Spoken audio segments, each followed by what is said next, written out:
Ladies and gentlemen, welcome to another episode of Wreckers or Checkers. Welcome in, welcome in.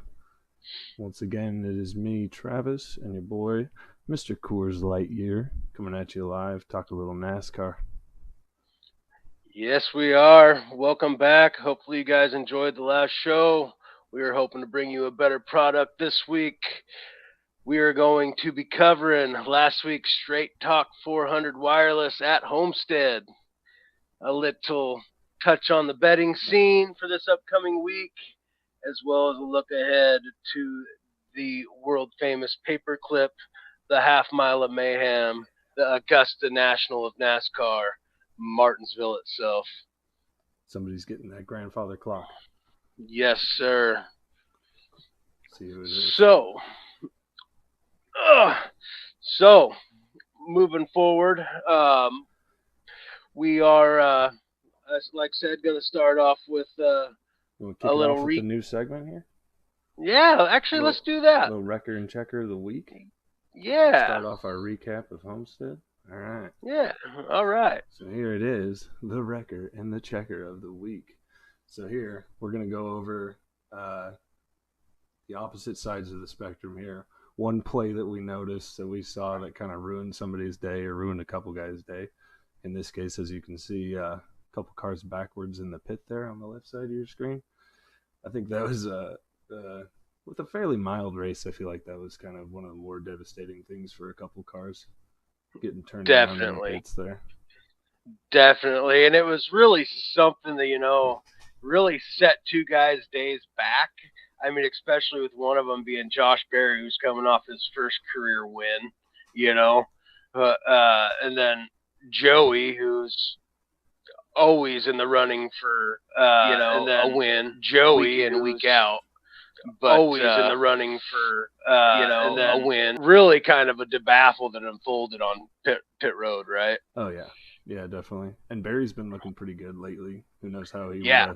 He actually looked pretty good in the beginning of the race too. So definitely, he was running strong there for the first handful of chunks of the race. So then, kind of the counterpoint to that was the checkered move of the week.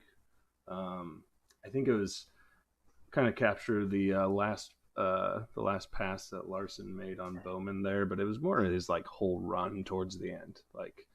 He went by Wallace, Briscoe. I forgot who else was. He passed somebody else right there, but yeah, just moved his way right through. But then that last pass, I believe Bowman coming out of turn 4 kind of caught the wall a little bit there because he saw Larson coming. Oh yeah, Ed Larson was just fast all day, riding an inch and a half away from that wall. So. Oh yeah, and he was slapping the wall too throughout the day. Like the fact that he was able to keep his car together till the end and still be that fast was rather incredible. Yeah, it says something about those new cars. Yeah, very pliable apparently. Yeah, definitely. So yeah, but I think Larson he drove that car for all it had too. But that last pass was just smooth. I mean, he made that cut under and he was gone. Young Money himself hunted down the top 5. Like his car looked like he had a fresh set of tires, and everyone else was on roughs. It was. Well, it was weird because he had been pretty bad on the restarts all day. He had more. It seemed like he had more long speed. Like he was getting better and better as the laps would accrue. But yeah, that last 8-10 laps, he was just coming. Very much so. What I'm curious of, though, is had Bowman not clipped the wall pretty good there, I wonder if he had time to pass him because he only had 2 laps, I think. Yeah, I think he passed him on lap 5 to go, but I think Bowman had just as strong of a car though. Yeah. I don't think if Bowman wouldn't have slapped the wall, I don't know that Larson would have caught him. One of them probably would have been hitting the wall. Yeah, if Bowman wouldn't have hit it running, I think Larson would have ended up in it again trying to catch him. Yep. Because Bowman had a hell of a car. He did. I mean, he had a great car out there all day long. We will talk about some other guys who had a great car here coming up. So that's our records and checkers of the week. brought to you by nobody other than yours truly. But we're going to move into the rest of our Homestead recap here. Got a little bit of the top 10 up on the board, a little bit of info for you guys. I'm sure most people have seen. I threw a couple things up here, though, that I thought might be interesting to look at. Excuse me. One of which was the odds prior to the start of the race. I was curious what these top 10 finishers, had for odds before the start of the race. No surprise, Larson plus 285. Right. But there were a couple of surprises in there. Busher, I felt like drove a pretty good race, plus 4,500. Allmendinger hung around, plus 4,500. Winning and getting fifth or sixth, totally different. But at the same time, I feel like, they had better cars than maybe Vegas was thinking. Definitely. Hamlin, I wouldn't have picked Allmendinger to finish top 10. No. So a couple things that really stood out to me. Wallace, he looked great. That was the best I'd seen him look in a while, I feel like. Definitely. Both just the car and the pit crew was on point. I felt like he was on point driving, trying to play defense as best he could, but you could definitely tell there were a couple of faster cars out there. Yeah. Even Blaney when he was still on the track. So that was the other thing. It's like, I really wish we could have seen Blaney and Larson going at it at the end there, because I feel like Blaney had just as good of a car. Yeah. And if he ended up, I don't know if it was blew the motor or he had motor issues. I don't know if it blew up or whatever, but ended up going out with motor issues pretty early on. Well, not too early, but what was it? Early stage 3? Yeah, it was either early stage 3 or end of stage 2. Yeah. There was a lot of race left. Yeah. But it sucked because I felt like he had a good car and he's a great driver. So, if he's got the car, he's going to make a push for it. Yep. The other thing that I found interesting about the top 10 and just all of them in general is if you told me that the best 2311 car was going to be Bubba, I would have been shocked before this race. Yeah. Yeah. I mean, we covered that last week, how good Tyler Reddick is here, right? Yep. I mean, that speaks for just the Toyota camp in general. I mean, he would have been my A1 Toyota all day. Yeah. And that didn't happen. The Toyotas had a good day. They did have a pretty solid day. They got 4 in the top 10 there. Hamlin, Busher, Briscoe. Or not Busher, sorry. Hamlin, Briscoe, Wallace, and then Reddick. Not too bad. Yeah, so, yeah. I forget Briscoe's driving a Toyota now. That still kicks me to Ford. Yep, it throws me off. He had a good race. I actually, I was a little concerned at the end because I had some skin in the game with Bubba, and he didn't have to finish first. We have a little fantasy side pot going on, but if he got passed by Briscoe, it would have been bad news for me. But he ended up holding him off. I was a little concerned there though, because Briscoe was looking pretty good. Very much so. So yeah, I think the big takeaways from Miami were there are a lot of crew chief driver combos that are kind of starting to flourish a little bit, and I feel like every race is going to be super competitive because you have the old, not the old guard, but the guys that we know are legit every week. But there's a lot of these guys that are starting to be legit in courses that we don't necessarily think, or tracks that we don't necessarily think of as their strong suit. Agreed. And you've noticed every week that the mistakes have been dialed down, at least to a certain extent, Right. Like there wasn't near the tire issues this week that there was in Vegas the week prior, right? Yeah, that's true. Which stem from pit crew issues, Yeah, and even in general, this race was clean. There was not a lot of contact, not a ton of aggressive driving, which is kind of crazy because of how you have to run this track to be fast. So close to the wall, if you want to be aggressive like that.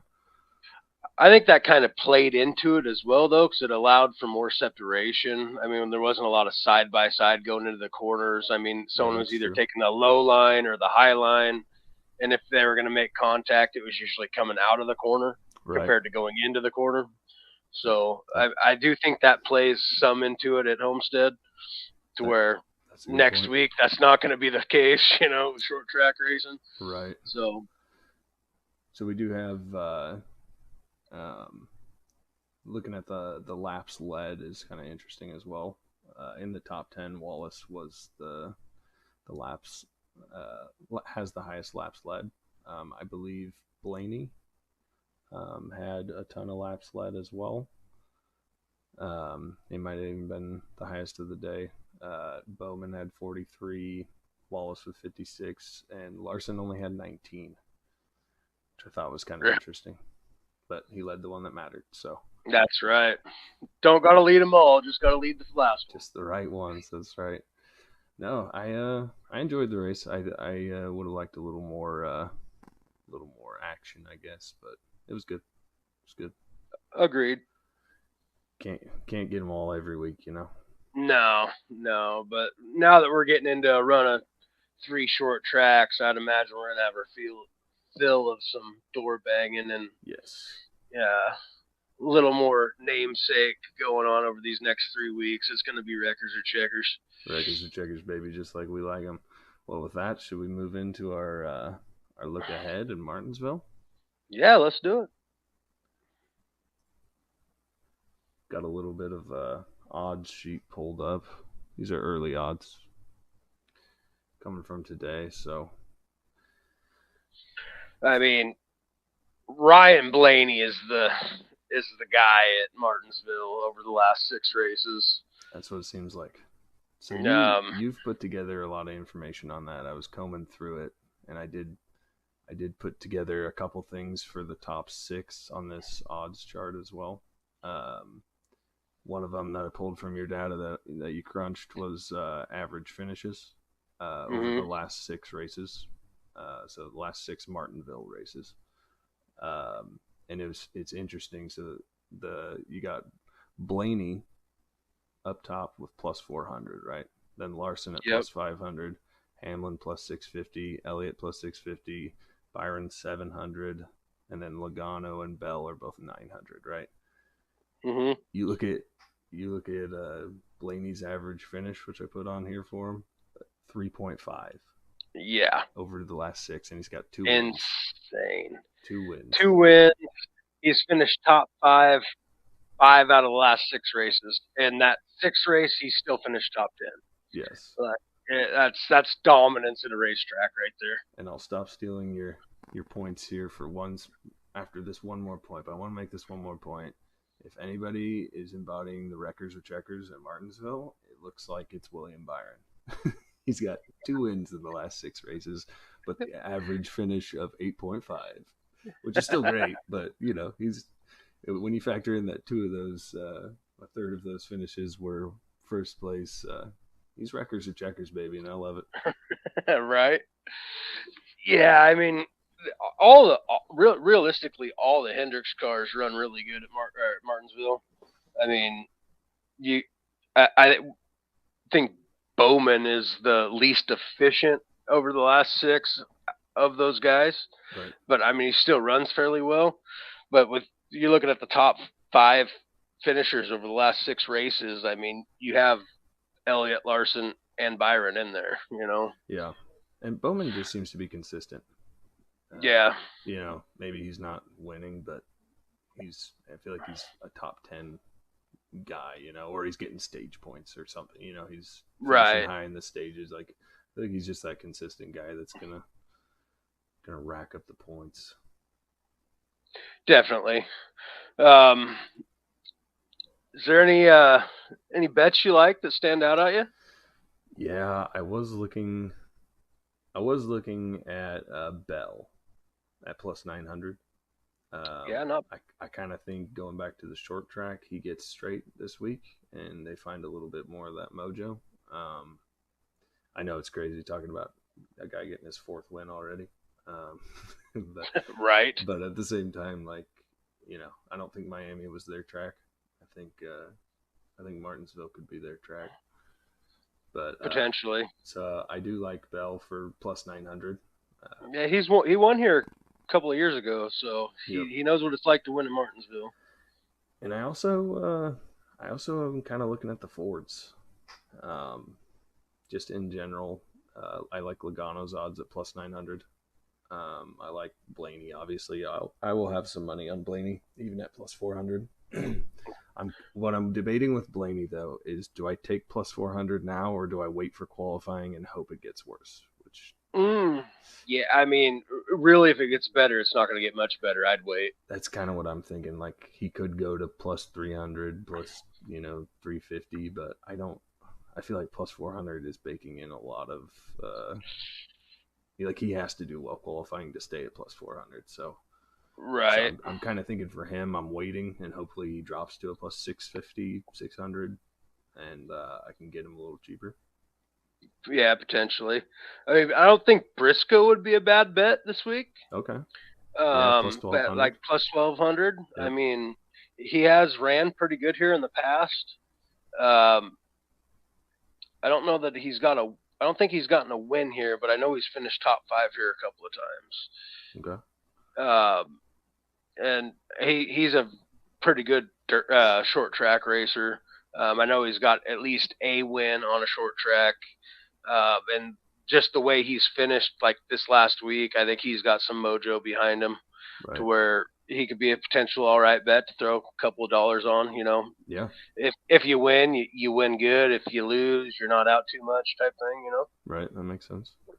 But I also really like Ryan Blaney though, because like we just talked about, I mean, he's just so dominant at this track. It's kind of like betting Kyle Larson somewhere like last week. Yeah. You know? Yep. It's his style. It seems like, which is funny because Yeah. he can kind of run anything, but Right. apparently he likes this track. I don't think I'll be touching Hamlin. I know he's got a nice history here, and it's long. Yeah. Um, yeah, but over the last 6, average finish of 9.3 with 0 wins. Yeah. That's one of the things I liked about Logano. I might not take him for the win, but I might take him for a top 3 at plus 250. He's got an average finish of 5.2 over the last 6 with no wins, but obviously he's been up there. So Yeah. That'd be a solid bet. and then I'm putting a little cash on number 1. Hail Melon. Plus 2,200. I know he can't be riding the wall this time around, but we can make something cool happen. I bet. Right. I mean, he brings the namesake into perspective at this track. So I mean, you gotta throw a little bit at the one car. Yeah, especially at plus 2,200. I think I'm gonna do it before qualifying because I don't think he's got a ton of room to go down there. Yeah, highly doubtful. I mean, if anything, he'll probably qualify decent and be at like plus 16 or 18. This track though can be kind of a devil's advocate versus how you qualify. Because this is being a short track, it's one of those races that if you qualify great, you're getting a good pit stop. I mean, they drop down to like 35 miles an hour on pit road.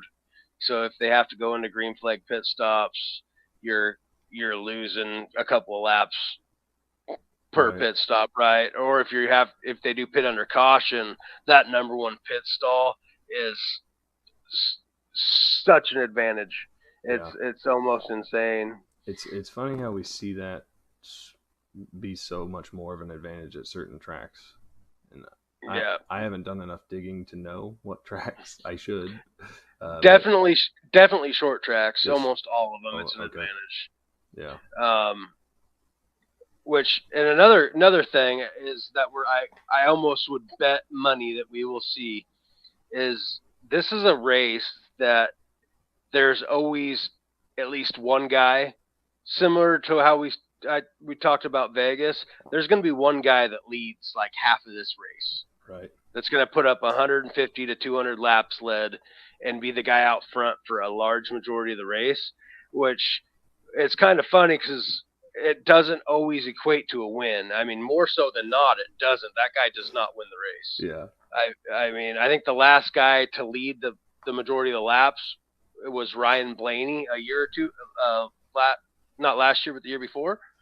He led like 150 laps and still won the race.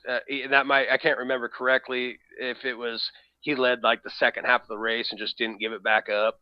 But there's a lot of times where a guy leads over 100 laps and falls short. I mean, might still get top 5 out of it, top 3, but right. But then it seems like somebody else is coming into their zone right when the exactly.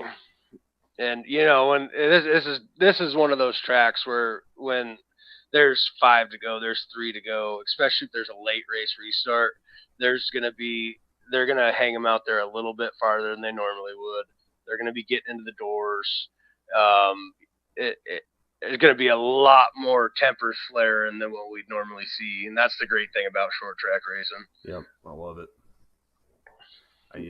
I feel like the constant pressure of being so close is fun to watch. You get a lot more, definitely, a lot more interactions. Whether it's maybe they're not as brutal or maybe not as crazy because of the sheer speed isn't there, but at least you get a lot more rubbing, a lot more moving in and out, which is nice. Definitely. I mean, we're not going to see a Dega crash going on at Martinsville by no means, you know, but somebody could get hung out to dry and get real mad about it, though, and this is one of those races where the guys used to fight afterwards, they get all pissed off, Yeah. So you did some deep diving on some history stuff, yeah? Oh yeah. So there's some. This is one of the prime spectacles of NASCAR. Always has been. It is literally the longest running track in the sport. It was actually built the year before NASCAR even became sanctioned. Wow. So this track, Martinsville, was built in 1947. NASCAR started in 1948. So it was. Yeah, talk about here from the beginning. Exactly. I mean, it doesn't get much more iconic than that. And like I said, it's the only racetrack in the NASCAR circuit that has been here from day one. Nice. Like, it is tried and true every year they have ran here. Couple of other fun facts that some old timers will know and stuff. Some new deep divers might know, but in 1960, the King, Richard Petty, became the youngest, to this day, the youngest driver to ever win at Martinsville at the age of 22. 22, dang. 22 years young for the King, and is still the holder of most wins at this track with 15. Wow. Won here 15 times. And on the opposite end of that, speaking to a 4-win guy, back when, before Vegas, they were talking about Christopher Bell joining this exclusive club of like 9 guys that have won 4 races in a row. In 1991, Harry Grant became the oldest driver to win at Martinsville at 51 years old. Wow. And it was fourth win in a row. This was that year. Oh, wow. And this was in 1991? 1991. It was his 4th win in a row, and he got dubbed the nickname Mr. September because he was just on a historic run at that point, right? Like, because he was up there in age. He was considered an older driver at that point at 51. Oh, I would imagine. So, yeah, I mean, it's a lot. Like I said, a lot of history, and then so my personal favorite part about this race is the trophy. Yeah. The grandfather long case grandfather clock is the coolest trophy in NASCAR, in my opinion. I agree. 100%. So that tradition started in 1964. The NASCAR partners decided they wanted to present a trophy that paid homage to where the track was at, right? And in that time, like, there was a world-renowned clockmaker in the town of Ridgeway, which is Ridgeway is actually where the Martinsville racetrack's at, which it's like a Oh, little okay. off. It's an offset of Martinsville. Like a I mean, it's kind suburb of like of Martinsville or yeah, something. it's like across the highway, other side, right? Gotcha. Yep. So they selected Ridgeway clocks to build these extravagant, beautiful, handmade grandfather clocks, and that's what they give every year now, Yeah. twice a year if they have two races, right? That's so awesome. It is. They are so cool. I mean, I couldn't imagine what one costs, but they are absolutely beautiful, right? Yeah.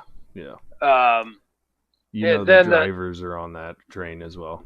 oh, Everybody, definitely. it seems like this one just seems to mean a lot when they're up there grabbing that trophy.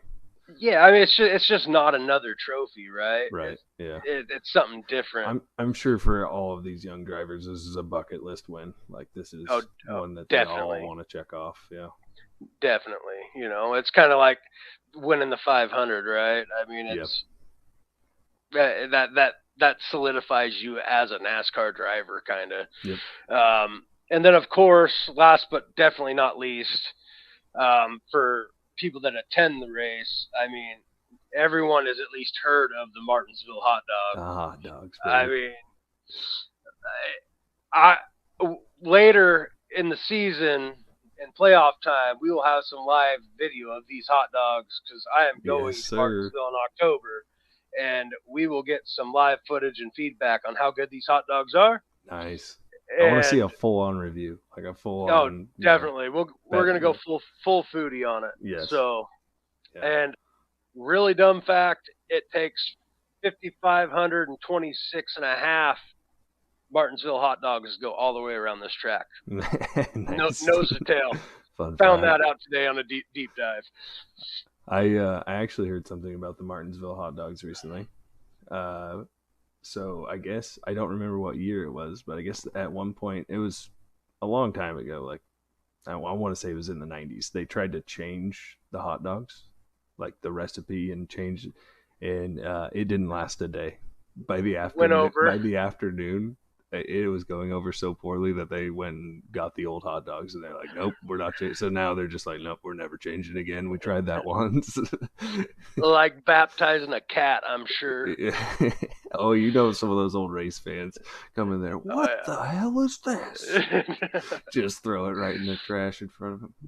Yep, This world's definitely. going to hell in a handbasket. Can't even We're get a good changing hot the dog hot anymore. dogs. Yeah, that's great. Yep.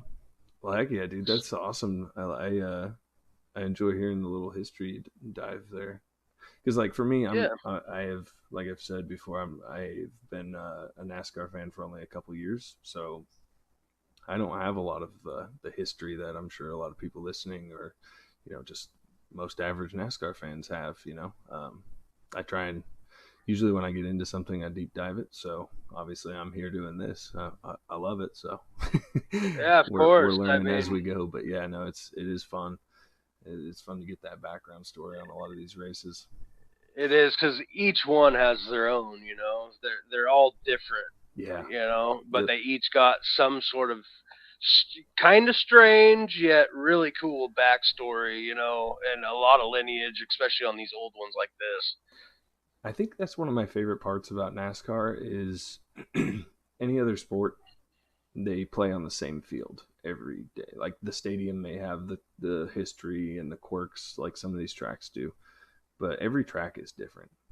A mile and a half is not a mile and a half, from Miami to Vegas. It's very different, right? Right. Same length maybe, but then you also have your short tracks. You have the super speedways. So it is really cool that I feel like that enables a lot of these tracks to really like put themselves on the map for being different, having their own Right. identity, because it's not just about their atmosphere around it. It's like, no, we actually have the paperclip track. It's super hard to drive here. Right. Yeah, you go real fast, and then you got to turn 90 degrees and go the other way. Yeah, You know. yeah. And this is actually the shortest track in NASCAR too. I don't know if I said that already, but No, what this is? is Do you know what the actual length is? 0.526 of a mile, so a little bit over a half mile. I don't But know why I even questioned that you would know the exact distance. Of course you exact do. distance. That's awesome. So yeah, just over a But half mile, and so yeah, you're not even. Those are like what, a little over an eighth mile down the stretches, probably. yeah, probably somewhere Yeah, in that ballpark, yeah, maybe a little bit more than that. yeah, a little over. That's crazy. Well, But that's kind of our looking ahead to Martinsville. You got anything else to add before we jump on? um, I'm not Anything thinking you so. actually? I got one question for you. Anything that you're Yeah. specifically watching as far as driver battles, um, like anybody like last week I was thinking Larson and Reddick might be going at it because they both like to drive high on the wall in Miami, right? Is there anything that you've noticed or thought of for Martinsville? A couple drivers that could get into it. Uh, so one thing that's always been a standout at Martinsville for me, and it's just because I'm a Chase Elliott fan, Homer. is yeah, definitely. But this is the track that when Chase was either a rookie or in his second year, he was going for, I believe it was his first win, and Denny Hamlin wrecked him on like the last lap going Mm, into turn three.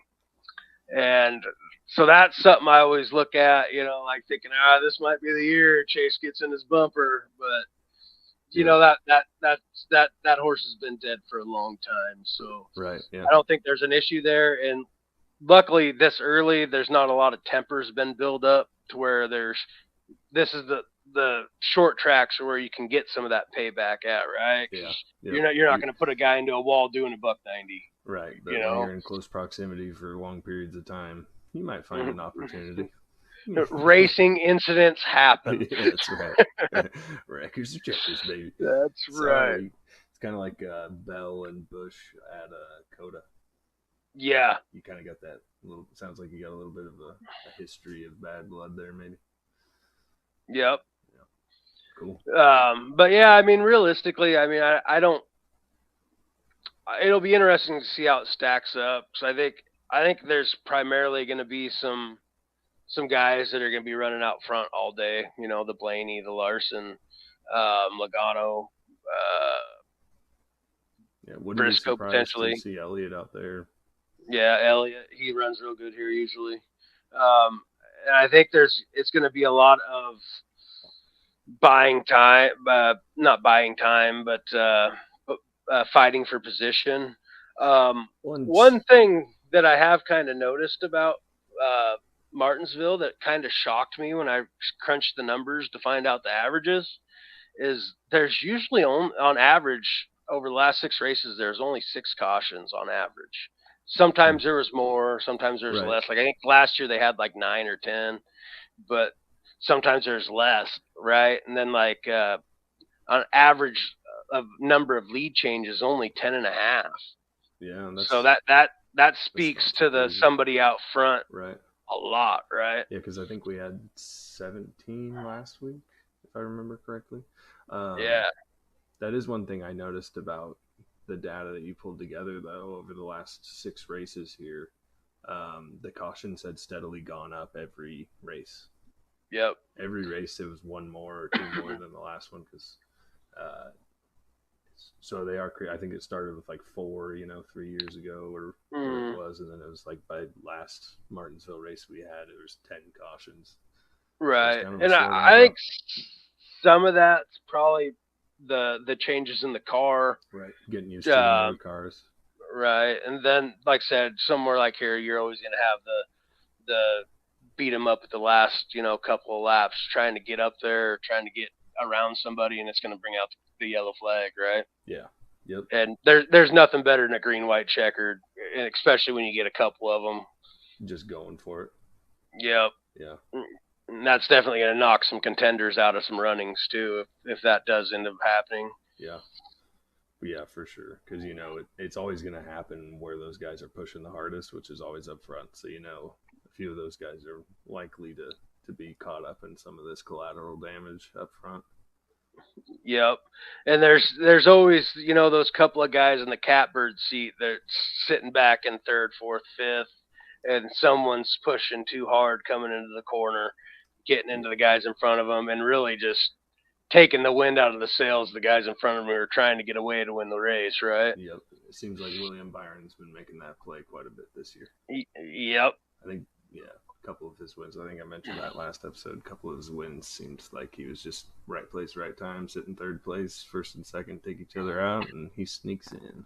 Yeah, what was it, Daytona, where he won by literally the edge of his bumper because of where the caution came out? Yep. You know, hey, it's all about being at the right place at the right time, though. You know. Yeah, I think he screwed me out of some money that week. Yeah, probably. Yeah. I know. I haven't won anything this year on Elliott, so I can't complain too much. I've been doing pretty good on the fantasy picks.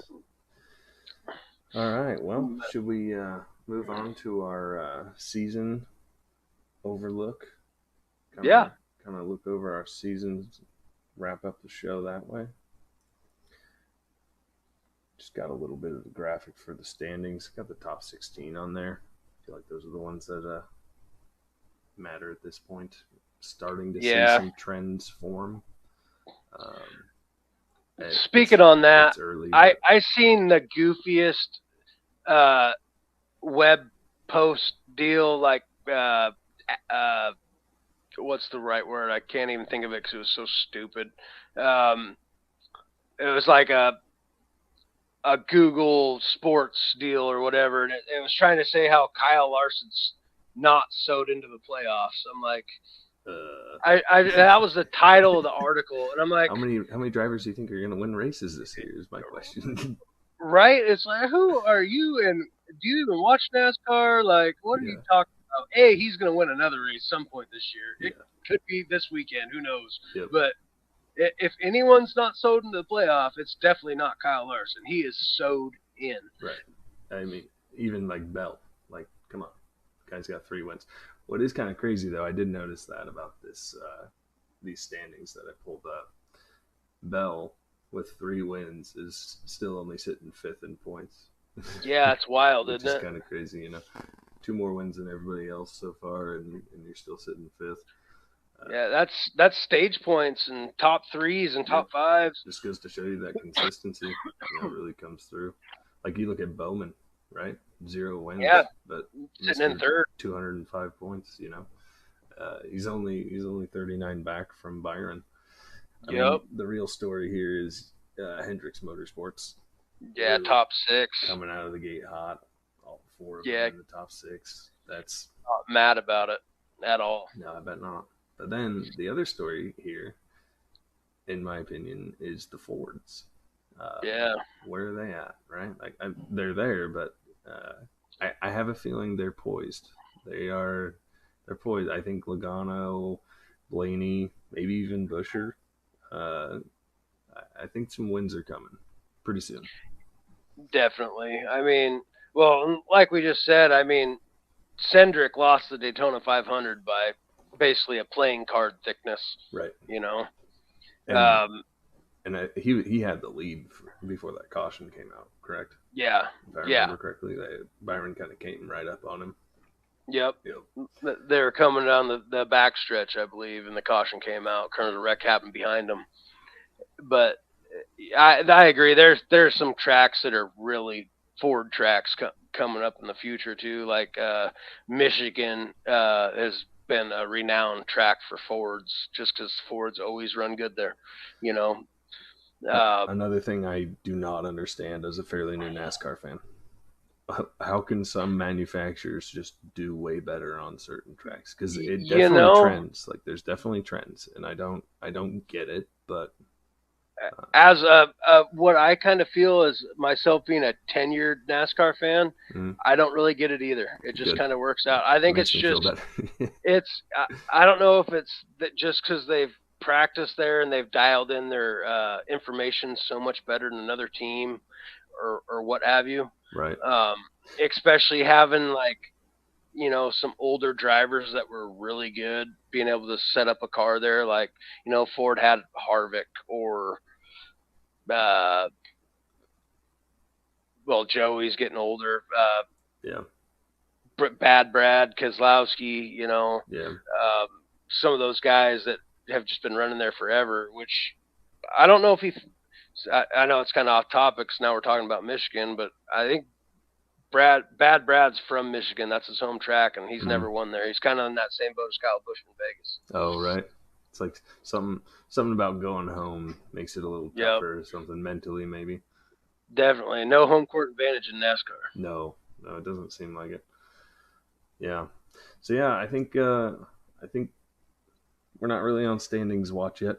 It's a little early, but it is interesting to get a lay of the land through. Yeah, kind of see how it shakes out, you know. Yeah, yeah. I mean, to me, this is more of a team trend that we're seeing right now, uh, Yeah, and it'll be interesting to watch if anybody can knock off some of the Hendricks guys, and if they start to separate a little bit, or if they all just kind of stick towards the top. It will be fun to see. yeah, that's kind of the thing too. I mean, we need another 3 months in to really separate some standings out. I mean, get a handful more guys, get some wins, Yep. where we can really start narrowing the playing field. All right, give us 10 spots. All right, because we know these 6 already got wins. You know. Right. Yeah, and I I think we have a year on our hands where we could actually see a ton of different winners. Like I I think kind so of too. mentioned before, you're starting to see some teams really come together. Not just drivers, but I think they're starting to figure out these cars a little better. I think I know some new crew chiefs have been put in, uh, and so that can take some time to gel. But I think overall the competition is growing, which is good for everybody. Well, it's good for the fans, good for the viewers, I think. Very much so. And it's nice to see, a guy like Josh Berry in Vegas get a win at a track that it's not really can be considered a fluke win. Like he Yeah, got lucky at Dega because 20 guys crashed and he happened to be in front when the caution came out on the last lap. You right. know. No, he earned that one. Yeah. Yeah, I mean, not and not this that you don't earn a win, but right. I know what you mean. Yeah, It's nice to see some of these younger guns like that get some wins, and like you said, just coming up and being competitive with these guys that are household names. yep, yeah. No, it is fun, kind of transferring to the new generation. So we'll see which young guns come up and make a name for themselves. Which some of those guys got to, because there's some youngsters down below them in Xfinity and stuff that are coming. Yeah, They will be here sooner than later. yeah, The Jesse Loves of the world. yep. Connor Zillich. Uh, I think that will be a good topic for one of our future episodes here coming up. It's Definitely. maybe reviewing some of the young guns in Xfinity that are going to make a push in the next couple of years. Yep. Um, I like it. for next week's episode, though, I think I might do a little deep dive and maybe see if I can figure anything out about these different manufacturers running well at the same tracks every year, and see if that's changed much since the new cars have come into play.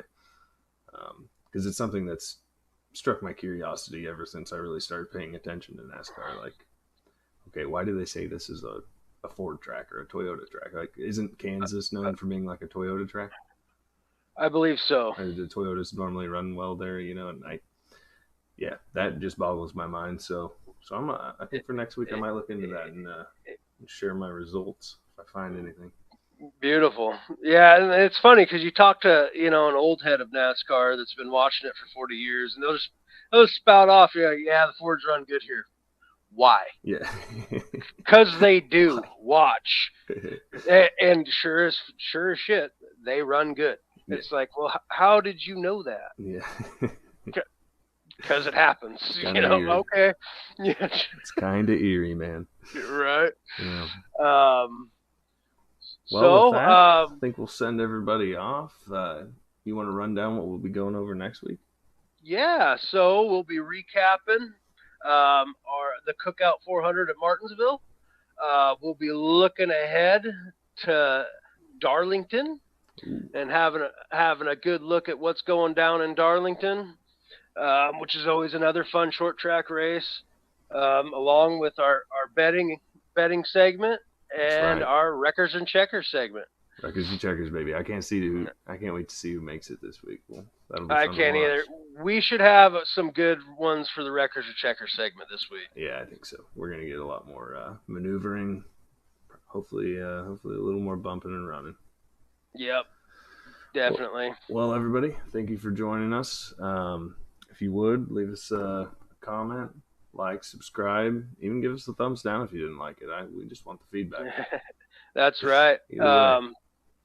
Thanks for wasting your time watching us, and like Trav said, give us some feedback, like, share, subscribe, and y'all have a wonderful evening. Wonderful evening. Start your engines. Records or checkers, baby. Hopefully we'll be back. Records or checkers.